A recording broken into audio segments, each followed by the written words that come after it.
আমি শুনতে পাচ্ছি নবীজি দোয়া করছেন রব্বুল আলামিন কিয়ামতের ময়দানে যেদিন সন্তান তার পিতাকে ভুলে যাবে, মা তার সন্তানকে হারায় ফেলবে, ওই কঠিন হাসরের ময়দানে আমি যেন আমার খাদিজাকে হারাইয়া না যাই। মুনাফিকের শেষে হযরত আয়েশা বলেন, ইয়া রাসূলুল্লাহ, খাদিজার কথা আপনার এত কেন বারবার মনে পড়ে? একটা বুড়িরে বিয়ে করেছিলেন 25 বছর বয়সের সময়, 40 বছর বুড়ি, তার কথা কেন এত মহব্বত আপনার মনে পড়ে? তার থেকে যুবতী মেয়ে, সুন্দরী মেয়েকে আপনার স্ত্রী হিসেবে আপনি পান নাই? হুজুর বলেন, আয়েশা রে, খাদিজার সম্পর্কে এমন কথা তুমি আর বলো না।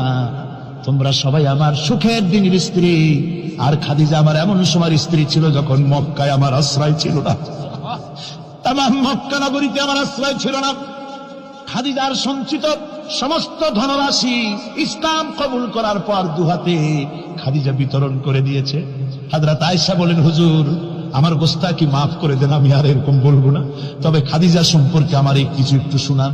হুজুর বলেন, আয়েশা রে শোনো, গভীর রাত যত রাত হোক না কেন, ইসলামের দাওয়াত দিয়ে দিয়ে গভীর রাত্রে আমি যখন বাসায় ফিরেছি, ঘরে এসেছি, দরজায় একটা মাত্র ডাক দিয়েছি, খাদিজা, অমনি দরজা খুলে গেছে। আমি জিজ্ঞেস করেছি, খাদিজা রে,